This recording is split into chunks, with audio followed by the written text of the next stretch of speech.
Hello everyone and welcome to our session today. I am Dr. B. Bourne and I'm going to be talking to you about optimizing effectiveness, leveraging cross-generational succession planning. And I'd be willing to bet that whenever you all saw the program and you saw that I was going to be speaking, I'd be willing to bet some of you were wondering, is she related to Jason Bourne? Did any of you think that? I knew that a few of you probably did, and you'd be absolutely right. I am his 14th cousin, 25 times removed on my father's side. Well, no, seriously, but I am really happy about the fact of the whole Jason Bourne conspiracy movie series, because what it did is that it helped people be able to pronounce my last name. Can't tell you how many times I get a Bia or a Bo or Bourne or Bourne, so I'm really excited about that. But at any rate, I am a graduate level marketing professor at Purdue University Global. I teach graduate level marketing classes. I am on the professional competency committee.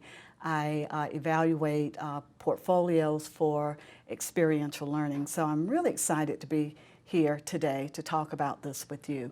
So let's get right into it. Let's talk about what it is that we're going to spend our time on today. Let me give you a little bit of background. For the first time in history, there are 5 generations in the workforce. And companies recognize the fact that generational issues and the fact that we have a changing demographics in the workplace, companies recognize that that's important, but unfortunately, even though they recognize that that's important, they haven't found a way to adapt to the changing workforce. So we're going to spend some time talking about that. We're not going to spend as much time defining the generations because there's a lot of literature out there already, but I do have an infographic that I'm going to share with you that will give you a high-level overview of that.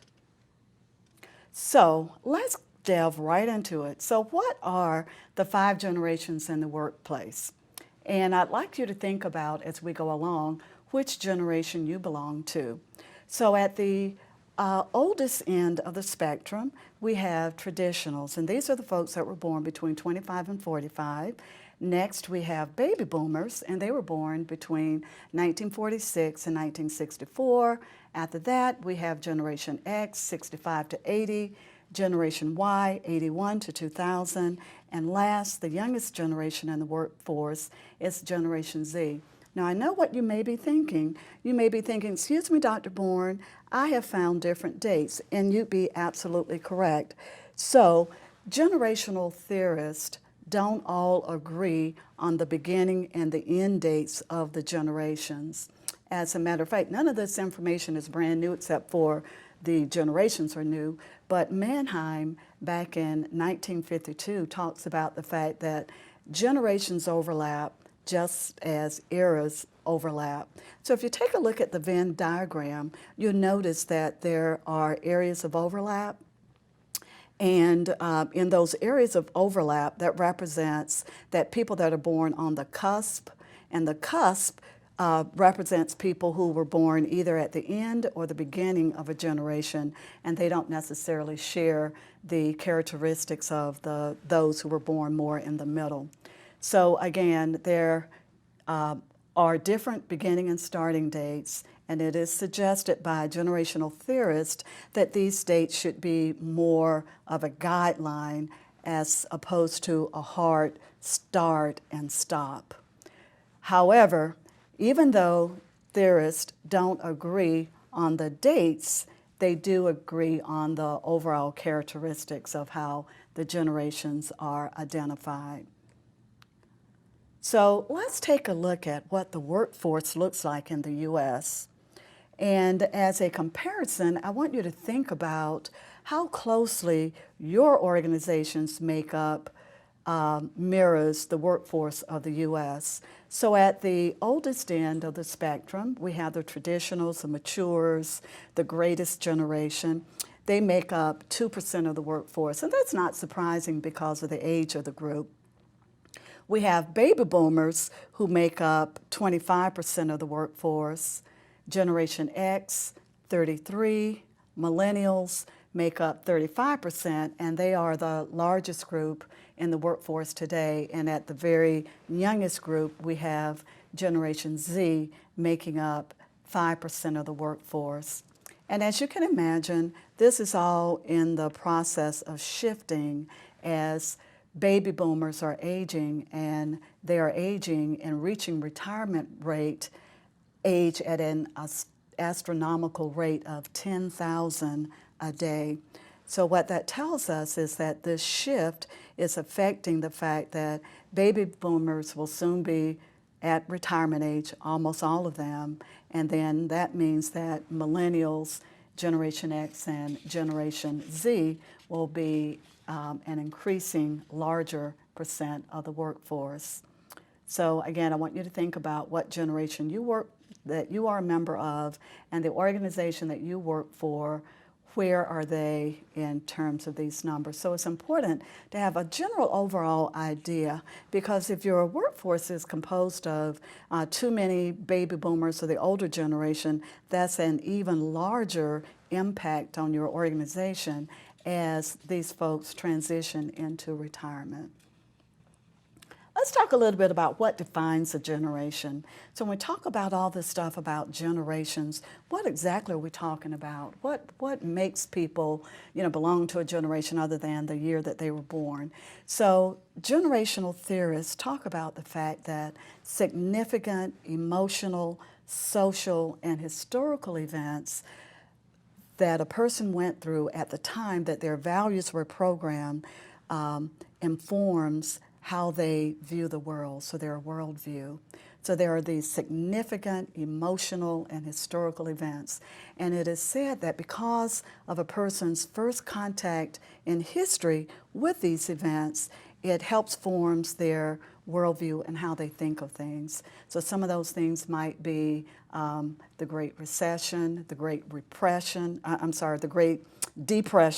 the Great Recession, the Vietnam War, the assassination of the Kennedys and Martin Luther King, all kinds of things. We'll talk a little bit more about those. So theorists claim that people resemble their generation more than they resemble their parents. So I want you to think about what are some of those significant emotional and historical events that have shaped your worldview and your values. Think about that. I have a couple of infographics that I'm going to go through pretty quickly.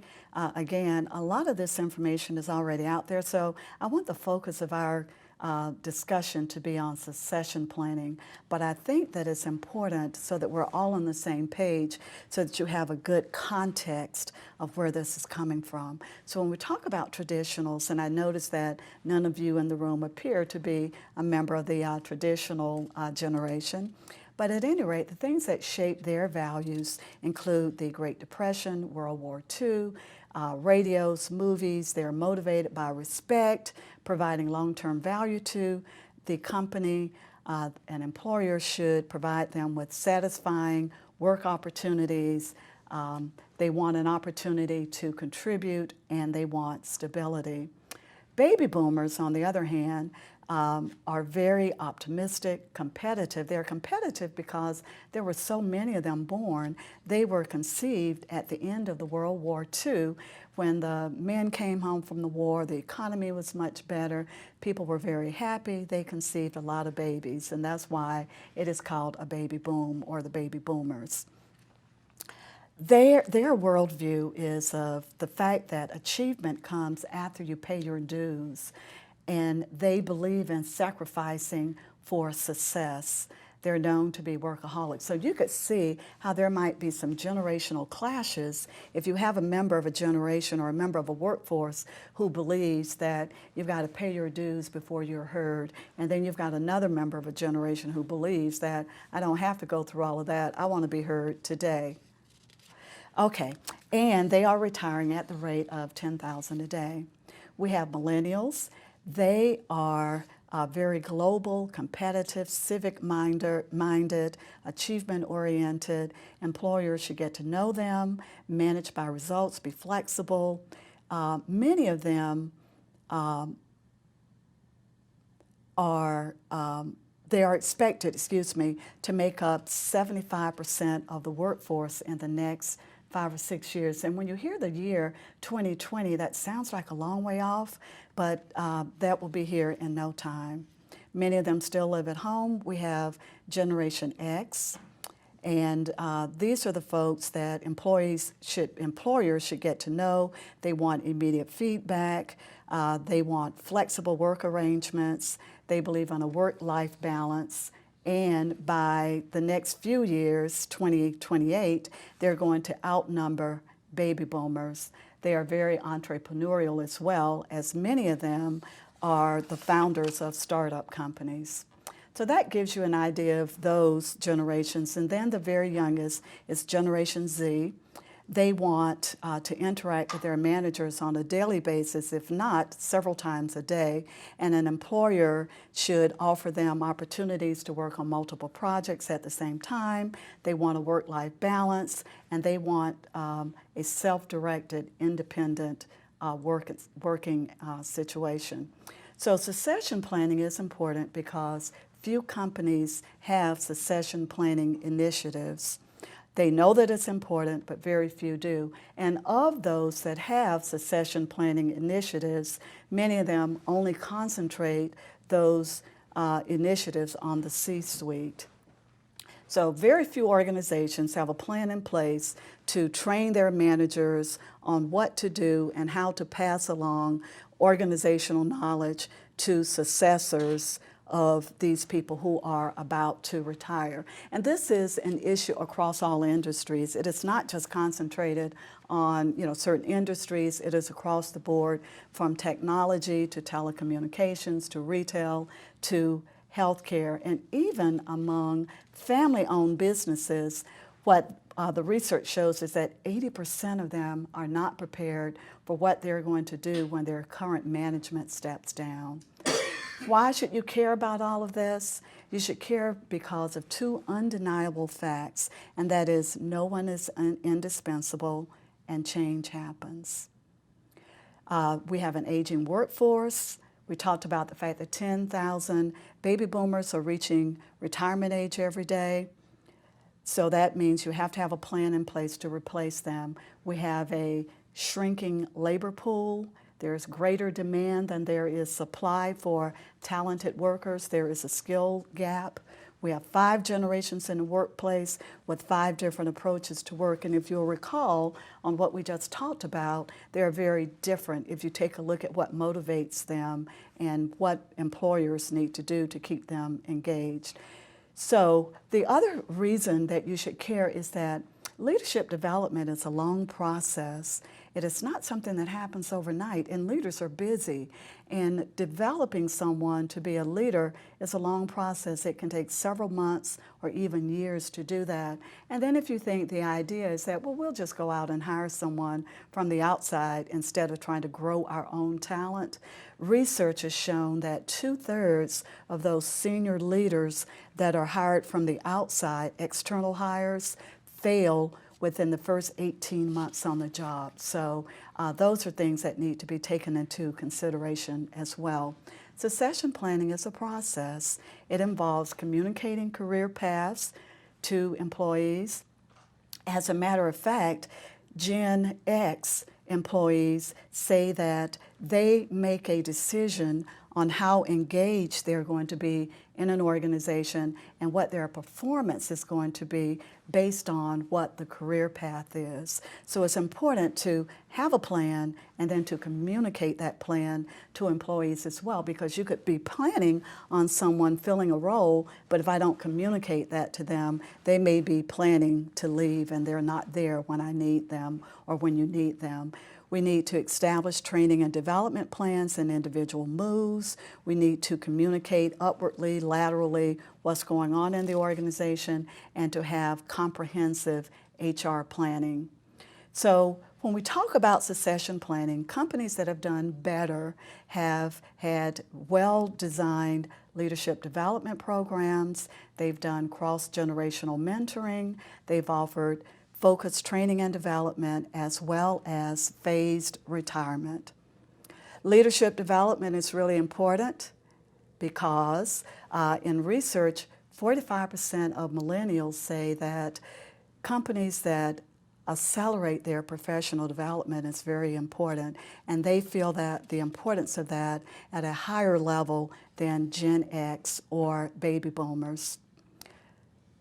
Talent development is very important. Leaders need to be involved in this, and it does not need to be, and it should not be, focused just on the C-suite. It needs to be true and carried out throughout the entire organization on all key positions. Cross-generational mentoring involves many aspects. One of the ones I want to talk about is reverse mentoring. Jack Welch was one of the first to get on board with this, and reverse mentoring involves pairing a younger generation with a member of an older generation and learning from each other, from the experience, from technology to social media, different perspectives. And when we pair generations that way, we get to appreciate each other and are able to learn from each other. Focused training and development is important in terms of having people do job rotation, shadow, have very sophisticated learning processes. And then finally we come to phased retirement. Phased retirement, based on the American Society for Retired Persons, the AARP, talks about the fact that phased retirement includes formal and informal processes that is a way of engaging soon-to-be retirees to continue to be involved in the organization. And what that might look like would be job sharing, maybe telecommuting. Maybe they would want to come back and be a consultant, maybe contract work, maybe part-time work, but it's a way of keeping that knowledge. And although baby boomers are retiring at a very high rate, that doesn't mean they're going to retire in the traditional sense. They still want to be relevant and involved in the organization in a way that is meaningful for them. Here are some recommendations and conclusions. Know the organization. Make sure that you have a plan in place. Understand that succession planning involves more than just the C-suite. You want to include all relevant knowledge areas of the entire organization. I want to thank you for your time and for your attention, and I look forward to your questions.